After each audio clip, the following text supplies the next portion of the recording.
Hey guys, welcome back to another video. Today we're going to be taking a look at my 2009 MacBook. Now this is actually the last MacBook they ever made. This is the final MacBook that had, well, not ever made, but the last MacBook that was not unibody. So this is a non-unibody MacBook, as I just said. It's got 2 gigabytes of RAM.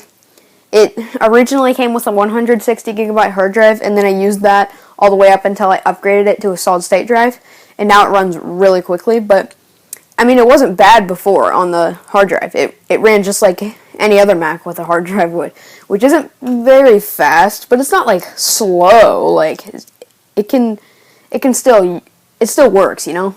It works good enough. It's pretty nice. It's a nice computer. Here's this side of it. We've got a disk drive, which not many people use now. I still use it every once in a while, maybe to download a copy of Windows or something. Speakers on the back, hinge, and more speakers and screws. And on the other side, we've got MagSafe, Ethernet. We've got a mini display port. Hang on a second. Okay. Alright, that's better. So, got FireWire, got two USB 2.0 ports, microphone in, and headphone jack, Kensington lock, and some more screws. On the front, we've got this magnet hinge, and they made this one really hard to get open. On the back, on the bottom, we have the battery, which is removable with this slot right here. It is very easy to take out the battery and even upgrade it. Very easy. But again, the reason they made these batteries to be able to be taken out is because of how bad they are. That otherwise they would do what they do now.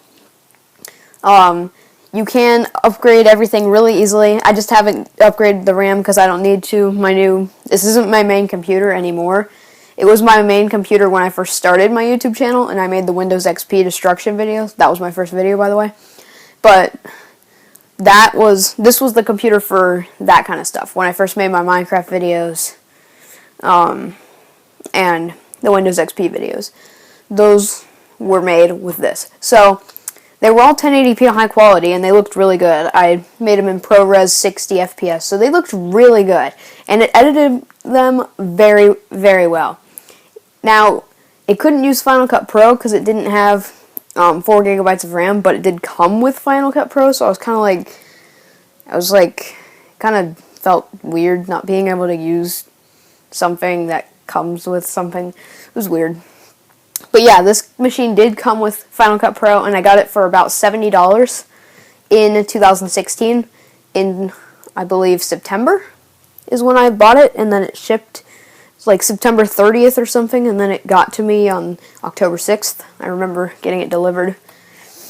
But yes, it's a very nice computer, and I'll go ahead and open it up for you. We have the keyboard and trackpad. Now, a lot of people don't like this trackpad because it's the one button kind. I actually really do enjoy this trackpad. I like using my finger and then pressing the button just like that. Now, I do not like it as much as I like my MacBook Air trackpad, which is the full thing, but I really do like the feel of this button. It is very nice, to me at least. And this keyboard is nice. My eject key came off like it always does. I have to fix that. I've just been holding it there. But it works perfectly. It's a great keyboard. Great for typing on. Everything works very well with this machine. The screen is the one downfall of this machine. It's not bad, but it's not good. I don't really know what to say about that, but you know, it's not terrible. It'll work. I haven't been spoiled by Retina displays, but this one is significantly lower quality than my MacBook Air screen, which isn't even Retina itself. And I don't care for the Retina that much, at least as of right now, because I haven't used it. It's not my main one. But this kind of screen is a little, it's a little low.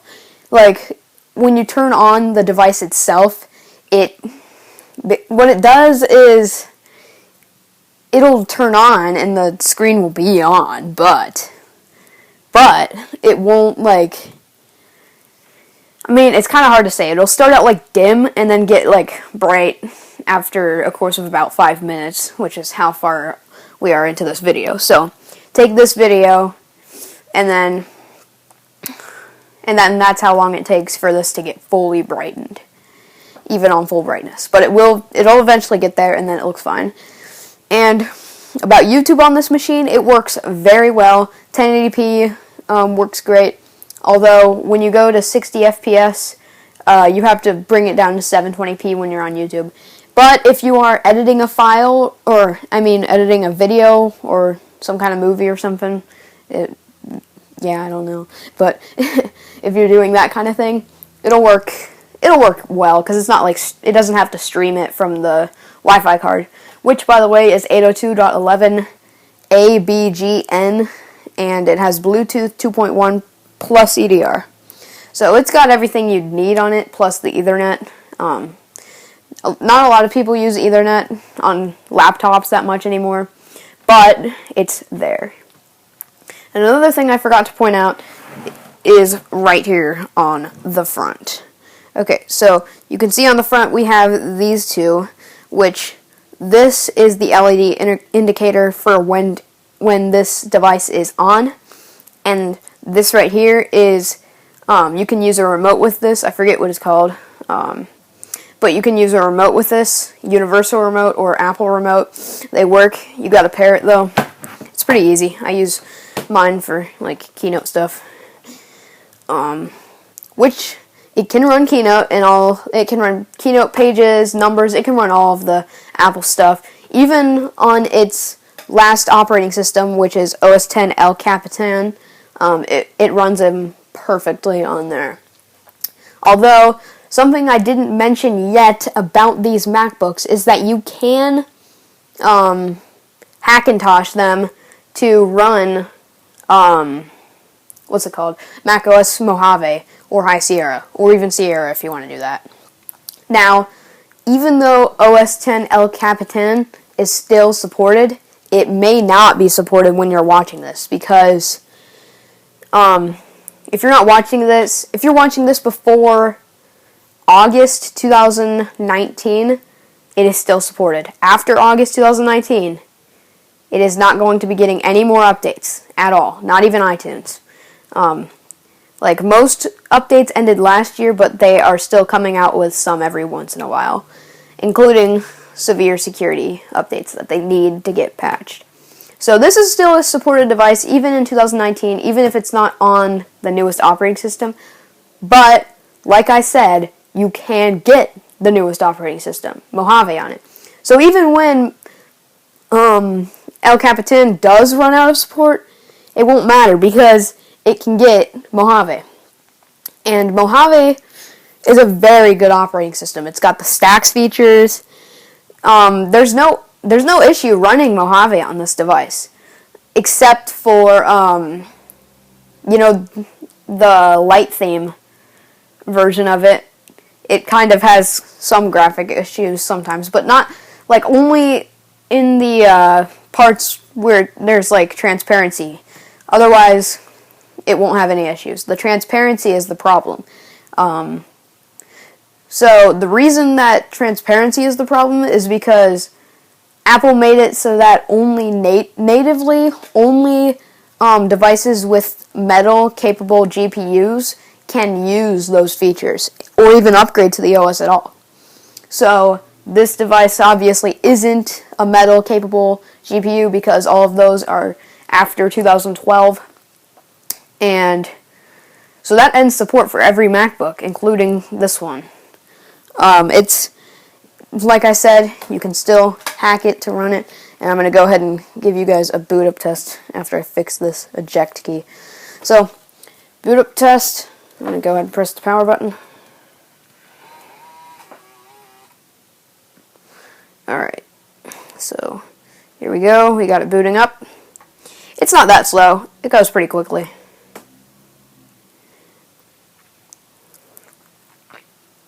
And remember, I do have an SSD in here, so it might vary for you. But yeah, it goes pretty quickly. It should change colors for Mojave. I'm gonna go ahead and block this. But yeah, it boots pretty quickly. It's not great, but it'll work. And I actually do some developing on here every once in a while. I also use Photoshop and iMovie on here. And if you upgrade this to 4 gigabytes of RAM, you can use Photoshop. Or I mean, not Photoshop, Final Cut Pro. I actually made a video earlier today about the new iPads that just came out. Literally today. And I made it on this machine using iMovie.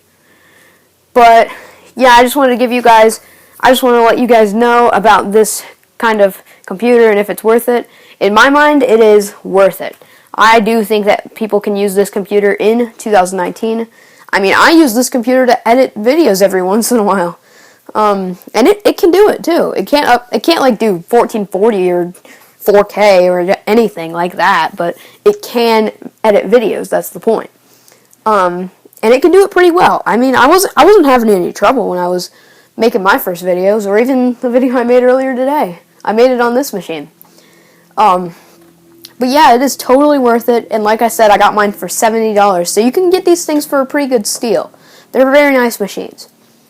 So thank you guys so much for watching the video. Please subscribe if this video helped you out and turn on them notifications. It helps me out so much. I will see you guys in the next video. Peace.